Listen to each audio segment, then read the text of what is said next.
señores, aquí estamos de regreso. Tenemos nuestro siguiente invitado a propósito de que tuvimos problemas técnicos que no se pudieron solucionar en el caso de don Pepe. Coordinaremos para un poco más adelante en la semana. Pero sí tenemos aquí en vivo en los estudios a Tobías Crespo, quien es diputado de la circunscripción número 2 del Distrito Nacional por el partido Fuerza del Pueblo. Bienvenido, Tobías. Un placer tenerte por aquí. Buenos días. Gracias, Laura, por invitarme de nuevo, Perso y Caminero también, y los televidentes que siempre le siguen. Bueno, Tobías, hay una petición que ha hecho el presidente Luis Abinader el viernes pasado, un discurso a las 9 de la noche, en el que él plantea que la mitad de los recursos que se le entregan a los partidos políticos se reduzca a la mitad para el 2021, diciendo que los partidos pueden esperar. La situación de crisis de la población dominicana no. Bueno, la Fuerza del Pueblo todavía no ha planteado una posición en ese sentido.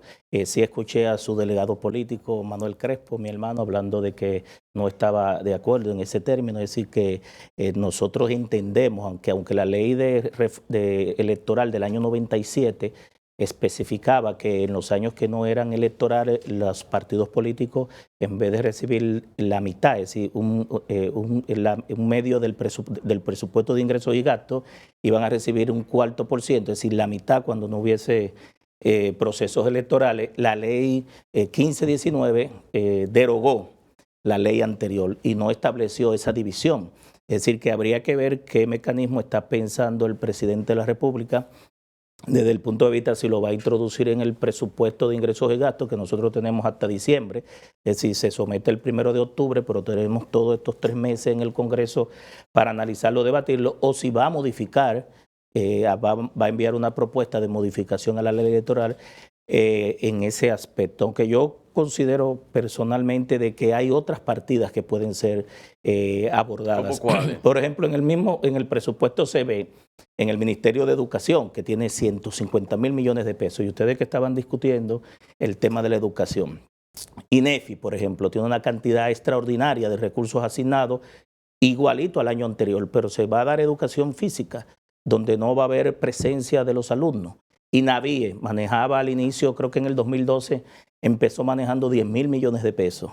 Y ahora no sé si terminó cerca de 20.000 millones de pesos dentro de esos 150.000, pero ya INAVIE no está dando este desayuno escolar, esta merienda, esta comida, este almuerzo, incluso daba el uniforme, los zapatos, los libros a los estudiantes, y hay una serie de gastos destinado al propio Ministerio de Educación en partidas como INAFOCAM, por ejemplo, que yo sí entiendo que ya que no se están construyendo tantas aulas, porque se llegaron a construir muchas escuelas, aunque hay muchas comunidades que todavía tienen escuelas por mitad y por temas de titularidad del terreno que no se han terminado de construir y demandas, debe ir un gran porcentaje de los recursos a la formación de los maestros, sobre todo en la virtualidad.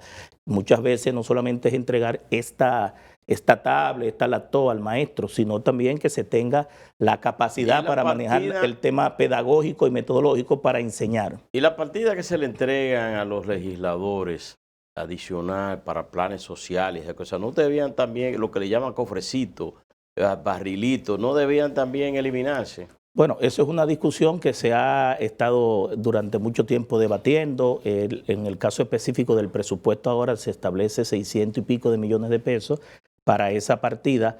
Siempre se ha estado criticando que los congresistas no estamos para eso. La Cámara de Diputados en el 2014 se quitó lo que era el cofrecito. Sí tiene el Senado de la República lo que es el barrilito, que está en una ley.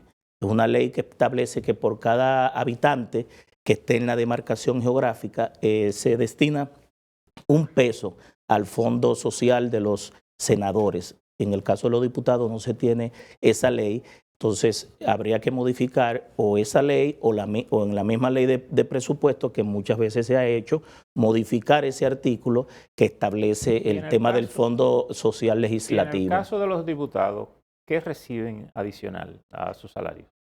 Bueno, en el caso específico, allá en la Cámara de Diputados en diciembre se reciben ciertos elementos para la cena de Navidad y ciertas ayudas que generalmente van destinadas en esos momentos. Por eso es que aparece esa partida que ustedes ven ahí en la Cámara de Diputados de 200 y pico millones de pesos que van destinados en esos momentos. Quisiera preguntar, ¿cuál es la disposición del Congreso de apoyar, digamos, en la línea de hacer un presupuesto con austeridad? Porque uno observa que cada vez que conversa con un sector, nadie quiere que le toquen sus intereses. Los senadores están gato boca arriba defendiendo el barrilito. Los partidos políticos, a pesar de que usted dice que la Fuerza del Pueblo no ha ido, pero ya hoy uno de los diarios le está asignando que la Fuerza del Pueblo y el Partido Reformista se oponen a que reduzcan. Sí. Mañana lo va a hacer el Partido de la Liberación Dominicana, que no sabemos por dónde viene. Pero, ¿qué disposición hay de construir un presupuesto a tono con la realidad que vive el país? Mire, también están las subvenciones que se dan de combustible, de incentivos. El presupuesto es y debe ser una herramienta de desarrollo del país y definir prioridades de lo que sería la gestión durante un año o durante 4 años, porque incluso la Estrategia Nacional de Desarrollo establece el presupuesto plurianual. Pero, por ejemplo, quitarle a los partidos políticos la mitad de los recursos para construir una UAS, una universidad que no estoy opuesto a que se construya, pero las universidades se construyen a nivel regional. Es decir, la Universidad Autónoma de Santo Domingo tiene 18 regionales que fueron precisamente construidas por el expresidente Leonel Fernández, habilitadas en muchos casos. Y si tú te pones a cumplir expectativas, por ejemplo, de Santo Domingo Este, va a tener que construirle una en Santo Domingo Norte, una en Los Alcarrizos, una en Santo Domingo Oeste, y entonces te van a pedir 158 Universidad Autónoma de Santo Domingo si lo haces por municipio. Porque entendemos, por ejemplo, que la gente de la línea, Partido de Dajabón, tienen la más próxima en Mao, que es la regional más próxima. Tienen dificultad de trasladarse porque es el transporte lo que implica, pero la gente de Santo Domingo Este con 45 pesos puede bajar aquí a la UAS. Es decir, que la justificación de quitarle a los partidos para construir una universidad que no es lo que está demandando, no es lo que está demandando el país. ¿Qué es lo que está demandando el país? El país está demandando precio, alimentación, que bajen, por ejemplo, los plátanos, la canasta familiar. Está demandando salud. Está demandando la generación de empleo. Aquí han perdido 1.300.000 dominicanos sus empleos. Ese dinero pudiera ir muy bien a generar fondos semilla para los emprendedores. Y está demandando y la educación y transparencia también. Algo que en el caso de los fondos que reciben los partidos tiene importantes dificultades, porque las objeciones a los fondos que se le entregan a los partidos no son de ahora, vienen desde hace tiempo.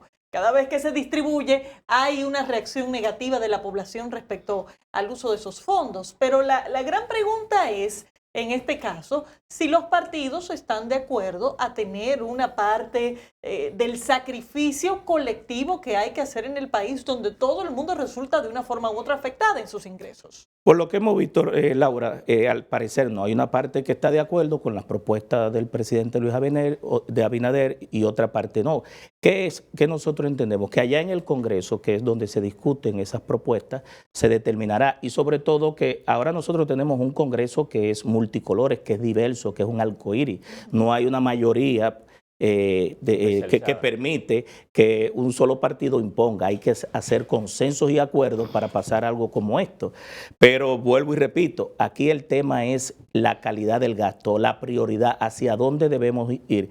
Y en el caso de los partidos políticos, le corresponde, que no lo ha hecho la Junta Central Electoral, el tema de crear el Departamento de Fiscalización y Control de los partidos políticos. La ley, yo recuerdo que la ley de partidos políticos mandó a crear un Departamento de Fiscalización y Control que obligaba a los partidos políticos, inclusive en un formato, a producir los reportes del uso de los recursos, la transparencia, cómo se gastan. La misma ley define el porcentaje en años electorales, un 10% para la formación, un 40% para la parte operativa y administrativa y el otro porcentaje para las candidaturas, para soportar las candidaturas. Y en el tema de los fondos que reciben los senadores y más parcialmente el caso de los diputados, desde los partidos, en este caso de la Fuerza del Pueblo, ¿no se piensa asumir una posición firme?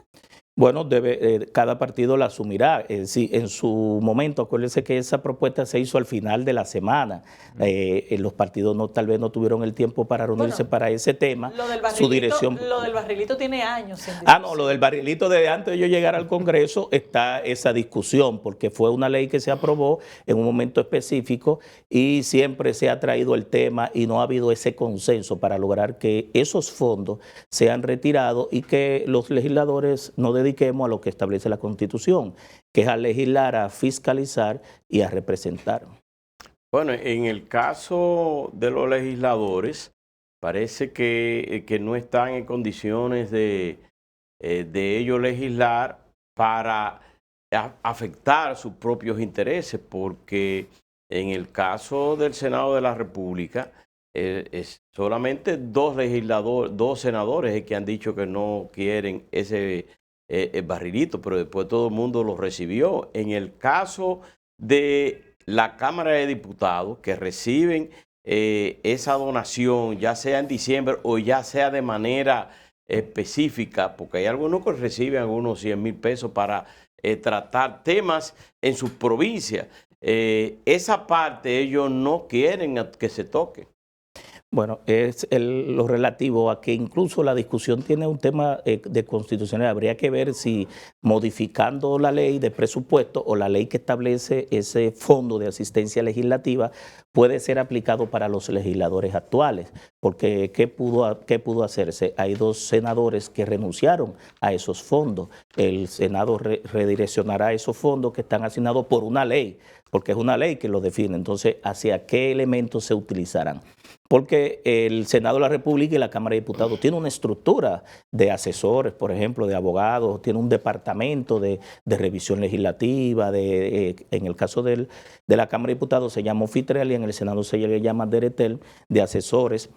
Y en ese sentido se gasta unos recursos también para asesorar en diferentes leyes, en diferentes iniciativas a los legisladores que no tienen esa especialidad.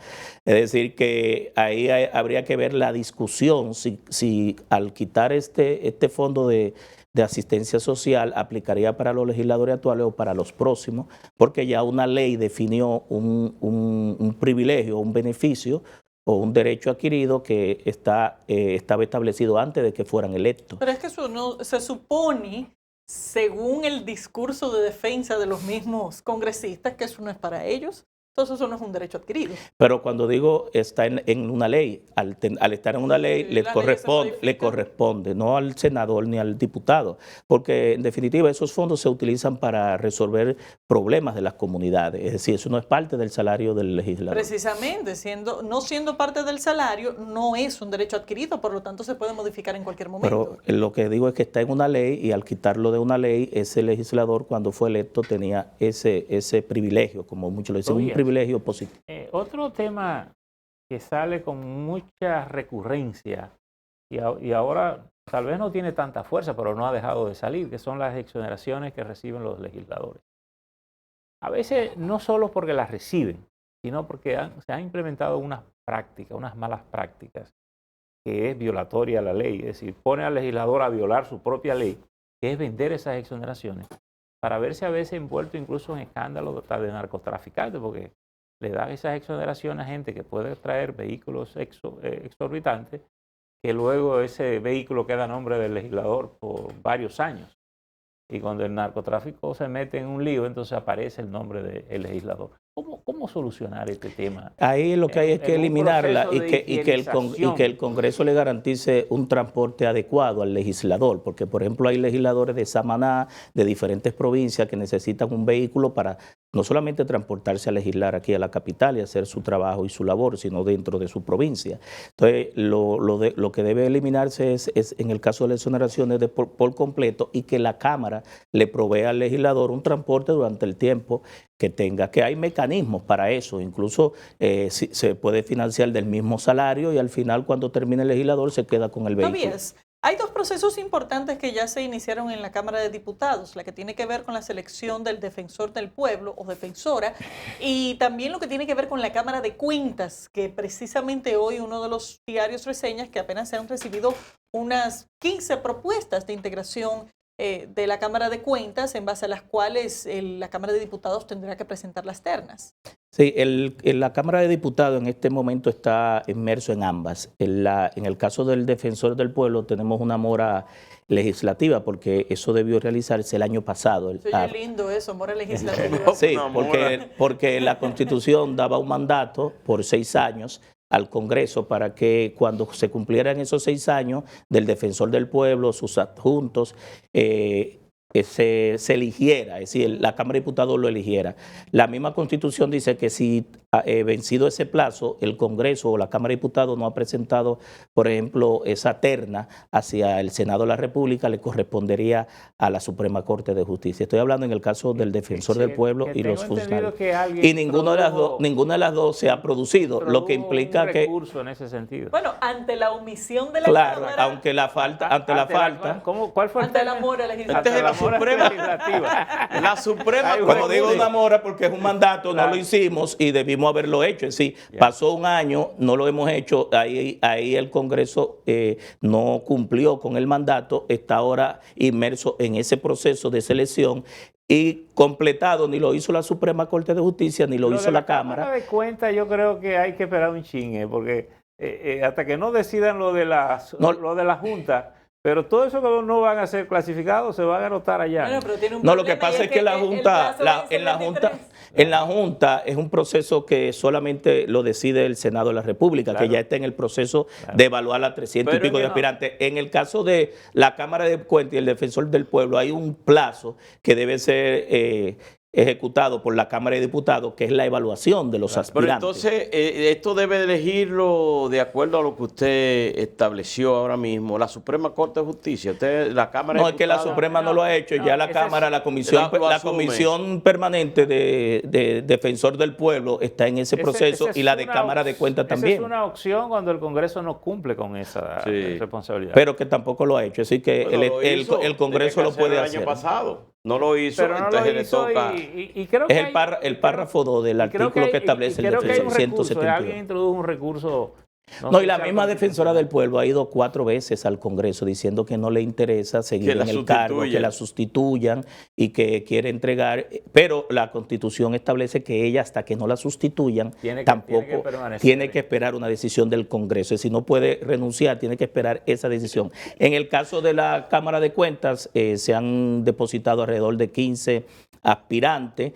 Nosotros hemos propuesto, aunque no somos miembros de la Comisión de la Cámara de Cuentas, fuimos a la primera reunión y propusimos también que aparte de seleccionar a los 5 miembros de la Cámara de Cuentas, debería evaluarse el desempeño de los que estaban.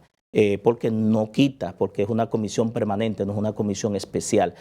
Muchas veces nos dedicamos a seleccionar muchos funcionarios en posiciones y a veces por uno pagan todos. Entonces el desempeño de uno se lleva a los demás y ahí hay 5 miembros. Aún esas personas no quieran aspirar a reelegirse, ¿verdad?, en el puesto de mantenerse en esa posición de la Cámara de Cuentas, debería la Comisión Permanente de Cámara de Cuentas evaluar el desempeño de lo que estaba. El hecho de que 15 personas se hayan inscrito, creo que son suficientes. Es que falta hasta el viernes todavía. En la cultura dominicana. Todo lo dejamos para último, sobre todo cuando hay que pagar impuestos. Un medio de comunicación entendió con relación a eso y muchos pensarían así que cuando se abrió las puertas para la Junta Central Electoral, 370 y pico se inscribieron y pero lo dejaron para último. Sí, para la Cámara de Cuentas apenas 15. Dice, bueno, casi nadie quiere ir a la Cámara de Cuentas. Tú puedes pensar que el viernes, oye, a las 6 de la tarde, que es la última hora que se vence el plazo, tú vas a tener varios aspirantes allá haciendo fila para depositar sus expedientes. O sea, los dominicanos siempre dejamos las cosas como para último, esperamos como que se vaya. ¿Tiene que pagar? ¿Tiene que pagar un...? No. Solamente depositar los documentos en Secretaría General Legislativa y pues ya la Comisión Permanente de Cámara de Cuentas pues recibe esos currículums y somete a un proceso de evaluación. El expresidente Leonel Fernández, líder de la Fuerza del Pueblo, presidente, tiene la posición de que no es momento de hacer una oposición rabiosa, una oposición fuerte al gobierno, contrario a la que ha planteado Danilo Medina que ha asumido el control total de ese partido porque juramenta sin ser presidente a todo ahí.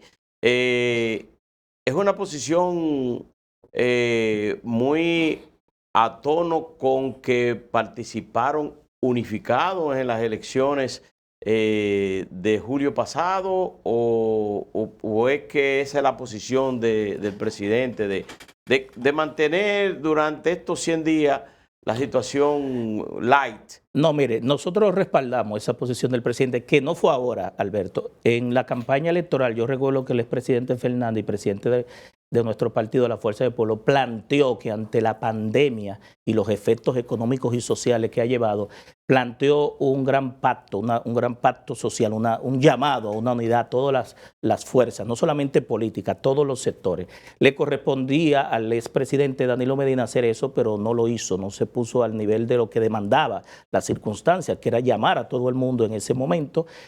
Bueno, estábamos en un proceso electoral y el presidente Leonel Fernández ha retomado este tema de que no es momento, desde el punto de vista de los estragos que ha hecho la pandemia a nivel económico, que ha tumbado la economía, ha dejado mucha gente sin empleo y sobre todo que tenemos que llevar y priorizar temas como la educación y la salud, de que se haga una posición rabiosa. Aunque la Fuerza del Pueblo es un partido de oposición, hay que entender el momento y además de que siempre se le da 100 días el plazo a todos los que están en el gobierno para que desde ahí, por ejemplo, establezcan cuáles son sus líneas, sus directrices durante los próximos 4 años, porque según el pitcher, el pitcher o el bateador se cuadra, tú te vas a dar cuenta si viene un jonrón o viene un strike o un ponche, y ver entonces en estos 100 días cómo vienen las políticas públicas, el programa de gobierno, las propuestas que hizo de campaña, ya ir reevaluando eso. Entonces ya se hace una oposición, incluso en el Congreso de la Fuerza del Pueblo, una de las 17 mesas temáticas es precisamente el de rol de oposición. ¿Cuál debería ser el rol de oposición de la Fuerza del Pueblo? ¿Cómo se está cuadrando el gobierno para saber lo que viene? Preferimos esperar. Pero ya la bola del presupuesto la picharon. Pero si la bola se tira y pasa atrás y se poncha. Bueno, ha habido muchas decisiones que realmente no han permitido ver como que hay una directriz, como que hay una línea de enfocada hacia lo que debería ser, pero uno prefiere evaluar los 100 días y ver cómo sigue, porque en definitiva la población está demandando. Hay mucha desesperación en la calle. Uno que es diputado y que está todos los días en los barrios, porque uno no se desconecta de su gente, está recibiendo una presión muy fuerte a nivel de la calle. Esa posición de no hacer una oposición rabiosa al gobierno da su fruto, porque en el caso del Partido Revolucionario Moderno, en Nagua, entrevistamos al senador Alexis Victoria Jet, cuando se le preguntó sobre el segundo, ¿quién sería? La segunda mayoría en el Senado. La segunda mayoría en el Senado. Es la Fuerza del Pueblo. Y son los senadores que eligen allá. Él dijo, no, la segunda mayoría es el partido, la Fuerza del Pueblo. Pero que eso es así, mira, Alberto.